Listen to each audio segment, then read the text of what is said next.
Bard, a song, if you please.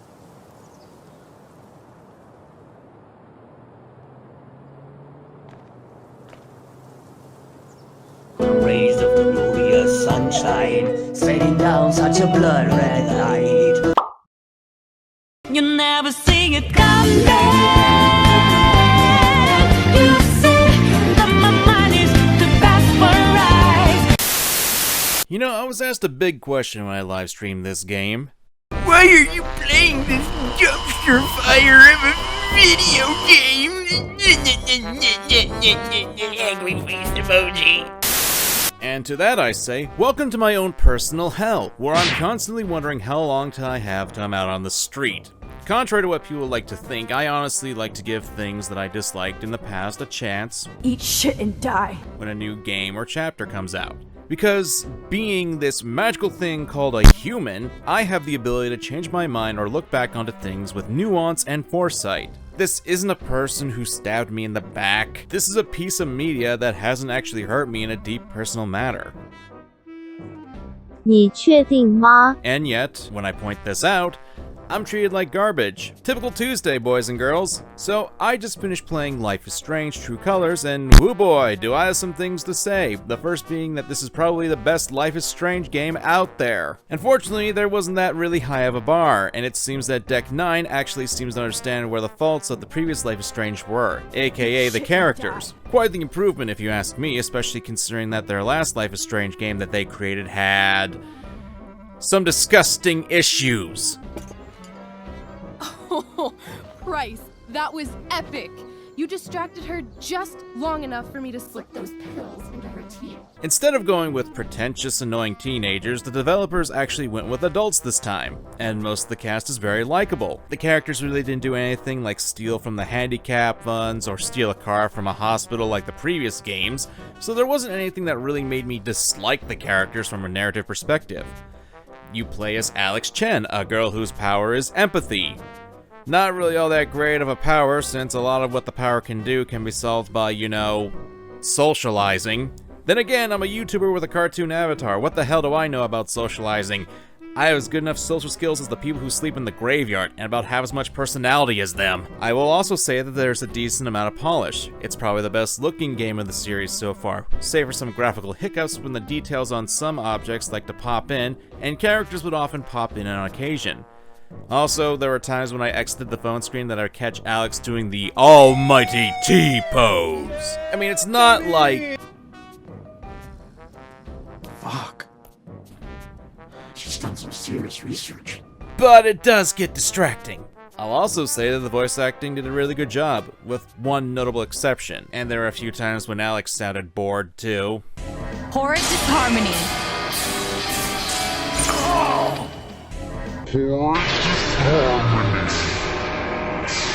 Like, I know the feeling, Alex. I just finished playing this game.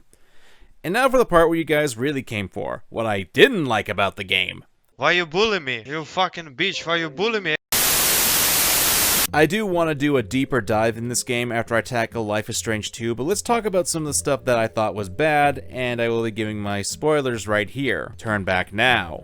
The biggest issue that this game has is that it's really short, and has a ton of fluff. I'd even argue that it's shorter than Before the Storm, and that has fewer chapters, so that's not a good sign. And considering that $60 price tag, I think with the level of content in this game, that's not particularly a good foundation to stand on, especially when I think the game doesn't do too well with a decent story. The plot felt like it could have been just a few hours because of how much pointless stuff was squeezed in that forced you to go through. Just because a lot happens in the story, that doesn't mean it's relevant. You can put as much frosting on a cake as you like, but if you cut into the thing and find a hockey puck's amount of cake, you're not exactly delivering me a satisfying product.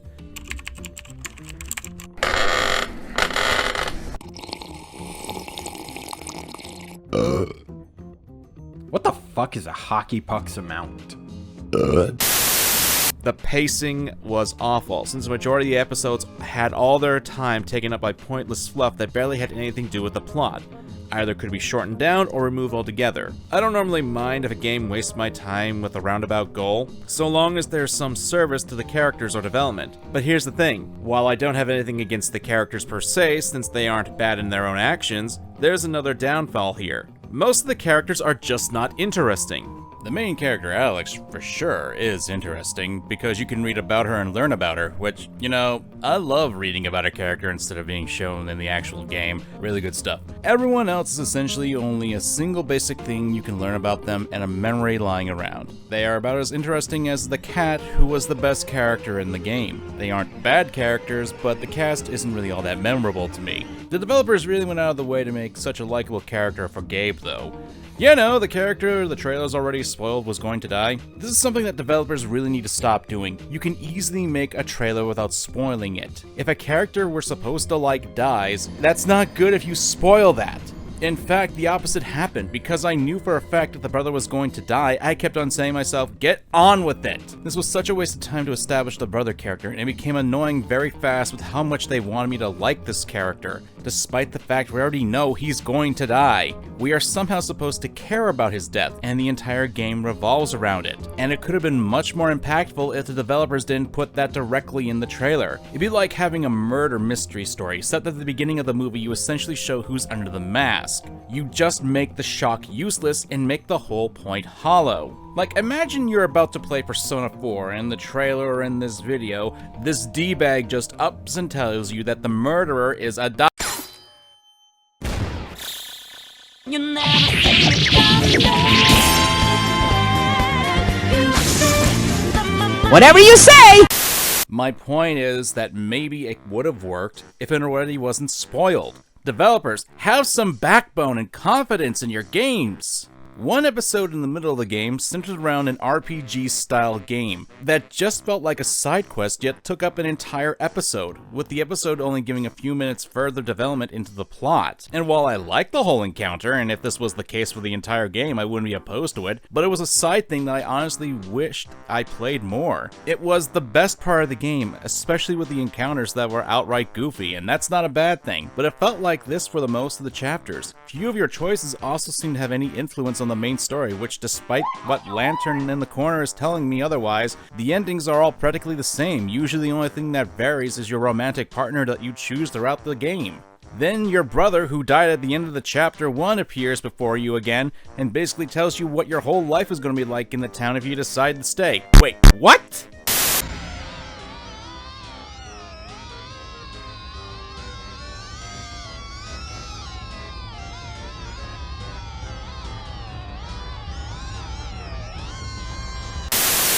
I'll talk about this more when I get into the specifics of the ending, because that's what really hurts the story in my opinion, but the next issue is the powers that Alex has. They are extremely inconsistent, change on the fly, and make me question my own sanity at times. Not a hard thing to do, but still did it. In the first chapter, it's established that other people's emotions physically affect Alex. However, when it's established that she can be affected by strong emotions, it never comes up again. After chapter 1, if a character has strong emotions, they don't fully affect Alex without her consent diving into them. It's also really inconsistent. There's a point where you develop a new power, the power to steal someone's emotions, and you can do this to a few characters, and it's inconsistent as all hell with the results. One character who's angry with you blames you and a few other characters for Gabe's death, and you can take away her anger. She essentially becomes an emotionless husk, and then at the end basically gets mad at you and doesn't stand up with you when you confront the twist villain. Alright, that's fine. But when I took away the fear from the police officer, he decided to help me and confront the baddies. So you're telling me that I took the woman's anger away, and yet she suddenly decides to turn on me. Then I take away this guy's fear and decides to help me? What the heck? Now, maybe I'm an idiot. That's certainly a possibility here. And maybe I missed something. I probably did. You'll have to forgive me if I don't find these powers to be all that great. Alex's power is about understanding and feeling other people's emotions. That's it. It's basically a ripoff of Athena Sykes' power in Ace Attorney. The only difference is that it's a lot more entertaining in Ace Attorney. It's a bit underwhelming compared to some of the other epic powers like the time travel and telekinesis that were in previous games. This power didn't have that same influence that the other ones had, and were not really highly explored and significantly understood like the other ones were. Then there's the ending, where she gets another new power. It's essentially when she confronts the bad guy. I'm not going that deep into spoilers right now. Alex just develops this power out of nowhere and basically shuts down everyone else in the room just so she can argue with the guy who shot her.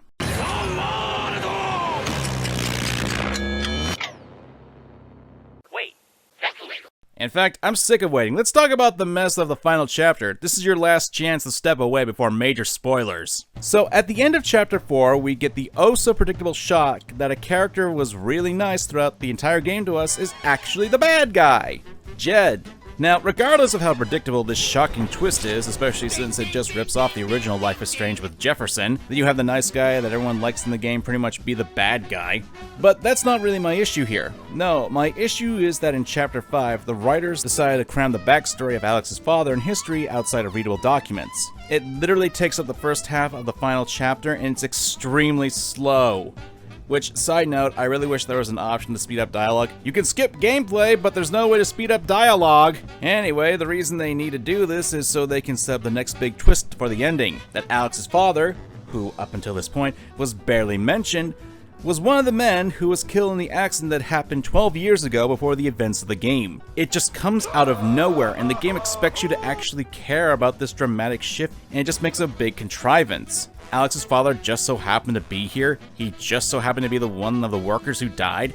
Alex fell down the mine shaft that was close to the accident, the one that Jed led her to, the one that she wouldn't know about if he didn't. And Alex is still able to walk, her glasses aren't even broken, and it looks like she's already healing from her gunshot wound. Gee, it's almost like the writers are trying a bit too much! And to be fair, apparently the reason Gabe came to the Haven Springs in the first place was that it was the last known place of residence of his father, which, fine, okay. I think it's kind of dumb to have this as side content in the game, since it's directly related to the plot, but if they were going to do this, they really should have had these scenes peppered throughout the entire chapters. Like, have a dream sequence at the beginning of some of the chapters. It would make sense that Alex would have these messed up memories of her past.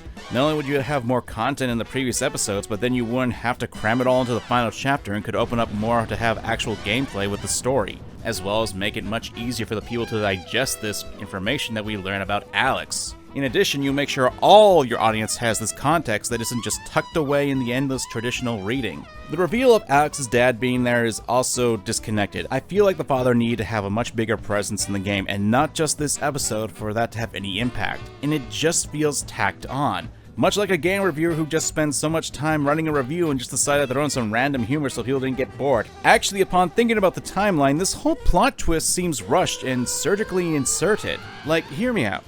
So we learned in the game in Chapter 4 that the mining accident that's happening, the one that took Alex's father's life, happened 12 years ago. But in Chapter 5, we see a flashback to when Alex was 11 and that her father left the Chen kids to fend for themselves, and Alex is 21 in the event of the game. You do know what this means, right? Well, people in the back who don't want to seem to listen, if the incident in question took place 12 years ago and Alex's father left her 10 years ago, how the ever-living hell did Mr. Chen die 2 years before he left Alex and Gabe? Speaking of, I really don't get why Jed was a bad guy in this. I understand he shot Alex, but we're shown specifically that he got a bit overzealous with his mining, and that did cause an accident, but it's not like he intentionally wanted to leave the crew members down there. There is this line. We gotta move! Now! There's still men back there! They'll drown! Oh my god! Hell, they had a perfect setup for this that they could have used. They could have had Jed feel guilty about killing Alex and Gabe's father, and that's why he goes out of his way to help them when they show up in town. Certainly would make sense, and would have much more of an impact on the characters. Hell, go one step further and make the father be friends with Jed and have the guilt of his friend being the cause of Jed's despair. Now that I think about it, there was really no reason for Jed to take things into his own hands at the end and take Alex to the mine. As far as Jed knew, there was no way for Alex to find out about his secret. The explosion already went off and there wasn't any evidence linking him to Gabe's death. Heck, she probably wouldn't even gotten to there if he didn't lead her to the mine shaft. Jed doesn't know about Alex's power, and even if Alex didn't give up and went the old mine, how could she figure out what happened down there 12 years ago, especially when they covered up with the second explosion? Remember, like I said, he doesn't know about her power. So how would he even come to the conclusion that she'd find out? Jed never seemed to be the type to me to straight up murder someone either. Allowing someone to be killed through negligence is different, however, especially when there's so many other ways to go about getting Alex off his trail than murdering her. Despite his deeds, he always seemed to genuinely love the Chens and other people in town, at least to some degree, and we see at the bridge scene that he's all golden with the rest of the cast. He doesn't have any hint of remorse or despair to him. Just feels like it comes out of nowhere. Also, the game doesn't take into account that I decided to not pursue exposing Typhon by signing their affidavit. I did a second private playthrough just to see what would happen. Jed shouldn't have seen me as a threat after I talked to Pike, but in the bar, Alex told him she wasn't giving up without any input from me. Thanks, game. Thanks for respecting my choices. The game explicitly gave me the option to give up, and I took it. Then the game acted like I didn't. But I am giving up. Isn't that why I was given the choice to sign the affidavit? Then Jed decides me saying that is such a risk to a secret coming out that I need to be straight up murdered. So, needless to say, I don't really care for the game and its writing. No, I'm not sure about that one. I don't know if that checks out. I'm not saying it's on par with that of Life is Strange's glorified abusive relationship between Max and Chloe, or the extremely unsubtle politics that is Life is Strange 2. At least the characters, for the most part, didn't make me roll my eyes at them. I still have my eyeballs. I just wish there was more to the characters than a single scene in memory to them. It also doesn't help that I really didn't like the whole push in the relationships. I hate it when games do this, when they push specific relationship in games. And I got that vibe here. Didn't help that it felt like the romance kind of fell flat. The biggest issue was that I felt like I didn't get to spend enough time with Steph or Ryan. I know about what they like and such, but there wasn't really enough scenes for me to really think the romance was really worth it. As characters, I like Steph and Ryan a lot more than, say... Where's the socket wrench set again? All I see in the garage is family stuff. You know. Not your stuff. Oh, fuck! But there was just not enough substance for me to believe that Alex and the relationships were in love. To cap this off, while I do appreciate that you can skip scenes that have the poignant music and cinematography to it, I don't appreciate these scenes in the game at all. Putting some licensed music that always got me copyright claimed with some surprisingly good shots doesn't really strike me as emotional. It doesn't take any actual skill, and I find the technique to be really emotionally manipulating since it's trying to get me to have an emotional response that doesn't actually exist. Like in the first 10 minutes of the game, you have Alex stopping at a bridge to enjoy the scenery. We're at the beginning of the game. Why are we doing this right now? We haven't actually seen or done anything that requires this. You haven't actually given me the ability to walk faster yet, and you want me to make this opening take more time? I literally felt more emotion playing the second chapter of Deltarune, a game that was free, has obviously lower presentation budget, and made me care for the characters through the setup that was established 3 years ago. Say goodbye!